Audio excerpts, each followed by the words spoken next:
राष्ट्रवादी काँग्रेस अजित पवार गटाचे नेते छगन भुजबळ यांनी एक मोठा आणि खळबळजनक दावा केलाय।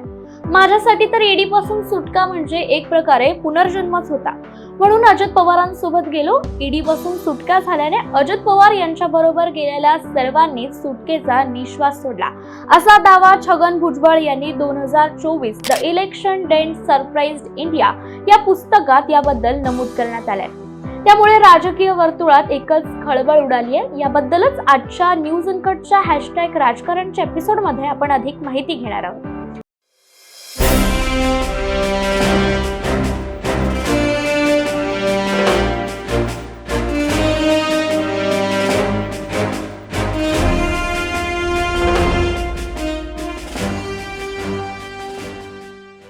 नमस्कार, मी साक्षी पांचाळ आणि तुम्ही पाहताय न्यूज अनकटचा #राजकारण हा कार्यक्रम।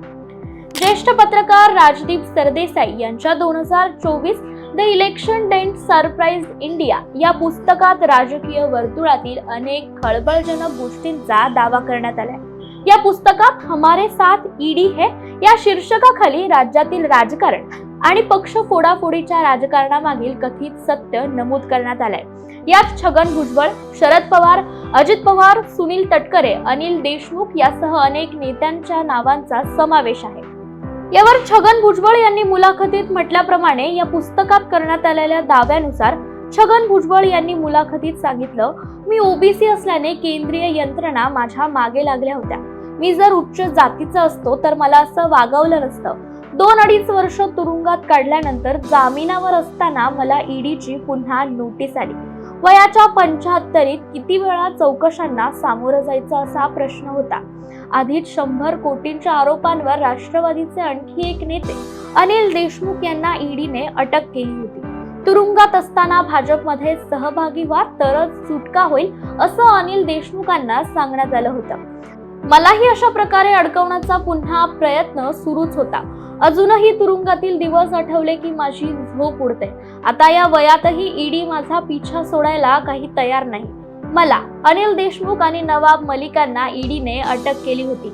या दरम्यान पंतप्रधान नरेंद्र मोदी आणि भाजपशी हातमिळवणी केल्याशिवाय आपली सुटका नाही असं सर्वांनाच वाटत होतं। त्यामुळे आम्ही हा विषय पक्षाध्यक्ष शरद पवार यांच्याकडे मांडला। शरद पवारांना हे सर्व काही समजत होतं, पण ते भाजप बरोबर जाण्यास अनुकूल नव्हते। यानंतर अजित पवार यांच्या नेतृत्वाखाली पक्षाच्या आमदारांनी भाजप बरोबर हातमिळवणी करण्याचा निर्णय घेतला। हा निर्णय पक्षाच्या बहुतांश नेत्यांना मान्य नव्हता। भाजप बरोबर गेल्याने ईडीच्या जाचापासून सर्वांची सुटका झाली, असं छगन भुजबळांनी म्हटल्याचा दावा या पुस्तकात आहे। दरम्यान अजित पवार यांचीही ईडीने चौकशी सुरू केली होती। साखर कारखान्याच्या विक्रीतून अजित पवार यांना घेरण्यात आलं होतं। या कारखान्यात सर्वाधिक भाग भांडवल हे अजित पवारांची पत्नी सुनेत्रा पवार यांच्या नावावर होतं। कदाचित पत्नीला अटक होऊ शकते असं अजित पवारांच्या निदर्शनास आणून देण्यात आलं। यामुळे अजित पवारांना देखील घाम फुटला होता। यानंतर अजित पवार यांनी लगेचच प्रफुल्ल पटेल आणि सुनील तटकरे यांच्यासह शरद पवारांची भेट घेतली होती। यावर तोडगा कसा काढायचा यावर चर्चा सुरू झाली। प्रफुल्ल पटेल यांच्या विरोधात ईडीची कारवाई सुरू झाली। त्यांच्या इमारतीमधील 4 मजले ईडीने जप्त केले।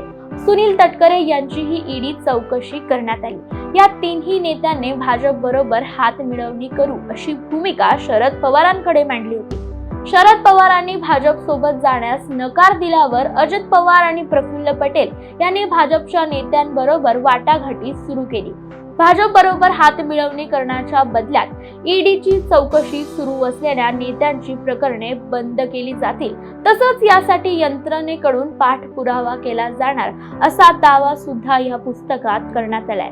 यावर खुलासा देताना छगन भुजबळ म्हणाले, ईडी पासून सुटकारा करण्यासाठी आम्ही भाजप बरोबर गेलो असे आरोप आमच्यावर नेहमीच होत आहेत। तसंच महाराष्ट्रात सदन घोटाळ्यात मला क्लीन चिट मिळालेली आहे। उद्धव ठाकरे मुख्यमंत्री असताना मला क्लीन चिट मिळाली होती। याबद्दल मी उद्धव ठाकरे आणि शरद पवार यांना पेढेही दिले होते। आम्ही विकासासाठी भाजप बरोबर आलो होतो। महायुतीला पाठिंबा देण्यासाठी 54 लोकांनी स्वाक्षरी केल्या होत्या। त्या सर्वांवर काही ईडीची चौकशी तर सुरू नव्हती। आम्ही फक्त मतदारसंघाच्या विकासासाठी सरकारमध्ये सामील झालो। याचाच फायदा विकासासाठी आम्हाला झालेला आहे, अशी प्रतिक्रिया छगन भुजबळ यांनी दिली आहे। त्याचबरोबर छगन भुजबळ पुढे म्हणाले, निवडणुकीच्या वेळेलाच हे पुस्तक का छापलं गेलं याबद्दल मला आश्चर्य वाटतं. मी ते पुस्तक अजून वाचलं नाही, त्यात काय लिहिलंय हे नंतर पाहीन.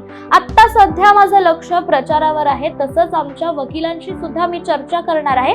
निवडणुकीनंतर जे चुकीचं आहे त्यावर मी नक्कीच कारवाई करेन. नको त्या गोष्टी माझ्या तोंडी घातलेल्या आहेत, त्याला निश्चितच आम्ही उत्तर देऊ, असं छगन भुजबळ म्हणाले. दरम्यान याच विषयावर बोलताना संजय राऊत म्हणाले, ईडीचा दबाव हेच शिवसेना पक्ष फुटीचं मुख्य कारण आहे. गद्दारांनी गद्दारी करून पक्ष फोडला, अशी प्रतिक्रिया संजय राऊत यांनी दिली. तर याच मुद्द्यावरून आता राष्ट्रवादी काँग्रेस शरद पवार गटाच्या खासदार सुप्रिया सुळे यांनी देखील देवेंद्र फडणवीस आणि भाजप सरकारवर टीकास्त्र सोडलंय. तपास यंत्रणाचा गैरवापर करून पक्ष आणि घर फोडण्याचं पाप अदृश्य शक्ती नेहमीच करतायत. हे आम्ही गेली 2 वर्ष सांगतोय. हे फक्त महाराष्ट्रापुरतं मर्यादित नाही, तर काश्मीर ते कन्याकुमारी पर्यंत हेच सुरू आहे. 95% ईडी आणि सीबीआयचे छापे हे विरोधी पक्षाच्या नेत्यांवर पडलेत, ज्यांच्यावर भारतीय जनता पक्षाने आरोप केले. त्यांनाच बरोबर घेऊन सत्ता स्थापन केली. मी संसदेतही या संदर्भातील आरोप केले, अशी टीका सुप्रिया सुळे यांनी केली आहे. सध्या महाराष्ट्रात विधानसभा निवडणुकीची रणधुमाळी सुरू आहे आणि अशातच राजदीप सरदेसाई यांच्या पुस्तकातील हा लेख समोर आल्याने महाराष्ट्रात एकच खळबळ उडाली आहे. छगन भुजबळांच्या या लेखाचा वृत्त समोर आल्यानंतर भुजबळांनी मात्र या गोष्टी फेटाळायला सुरुवात केली आहे. पण खरंच वास्तव काय, हा राज्यातील जनतेला पडलेला प्रश्न आहे. आणि ऐन निवडणुकीतच हा लेख प्रसिद्ध झाल्याने राजकीय वर्तुळातही तर्कवितर्क लढवले जात आहे. सध्या निवडणुकांचा माहोल सुरू असल्याने हा विषय तात्पुरता बाजूलाच राहील, परंतु नेमकं वास्तव काय हे काही काळानंतर नक्कीच समोर येईल. तत्पूर्वी आजच्या भागात इतकंच. भेटू #राजकारणाच्या पुढील भागात एका नवीन राजकीय घडामोडीसह. पाहत रहा न्यूज अनकट.